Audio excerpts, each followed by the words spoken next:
Üzüm mürəbbəsi ümumiyyətlə mi haramdır? Bəzi alimlərə görə suda qaynadılaraq bişirilməsi doğru deyil. Mən o cürə ki, yadımdadır, müctəhidlərin əksəri fətvaları belədir ki, üzüm mürəbbəsi haramdır.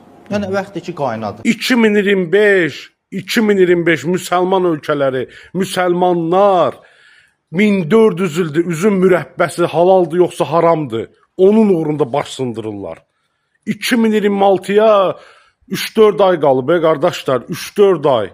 Baxın Yaponiyaya, baxın Amerikaya, baxın Çinə yeni texnologiyalar icad edir. Gəlin Azərbaycan xalqını iki yerə bölək. Biri dindarlar, biri qeyri-dindarlar.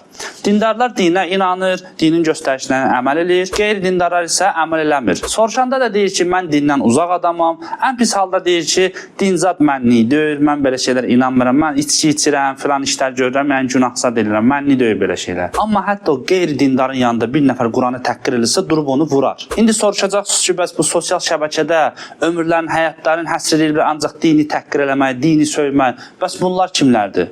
Bunlar Azərbaycanlı deyil.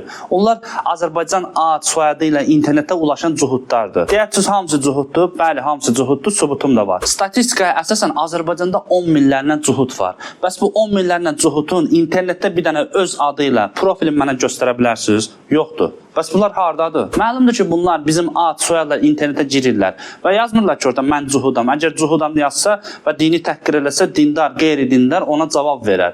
Yazırlar, mən Azərbaycanlıyam, mən müsəlmanam, profilinə bayraq şəkilləri zadı, belə şeylər qoyurlar. İndi baxın, özü həyatda heçsə nail olmayan, heç bir elmi kəşf eləməyən, buna rəğmən dinə görə geridə qaldıq deyənə, sən ki, dindar deyilsən, tutaq ki, deyək ki, biz dindarıq, dinə görə geridə qaldıq. Sən niyə inkişaf eləməmsən? Sən bu həyatda hansı elmi kəşfə imza atıbsan? Heç nəyə. Sən uzaqbaşı polis bölmələrində kimsə üzünə durmaq üçün kağıza imza ata bilərsən. Bu belə danışmaqla ağlı zəif olan insanlara demək istəyir ki, dindən uzaq olsaz Yapon kimi robot düzəldərsiniz. Elə bil özü robotca düzəldib.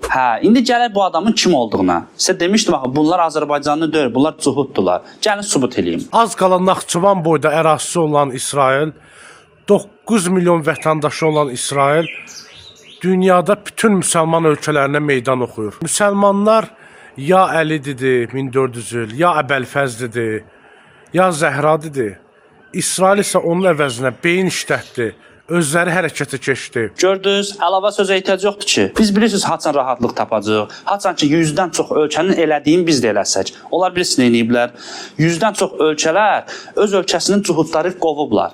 Və qovulmanın səbəbini bilirsiniz nədir? Onlar öz bayramlarında yerli xalqın uşaqların deşikli boçkaları salıblar və o deşiklərdən şişlə uşaqlara əziyyət elədiyinə görə qovulublar. Bu qədər.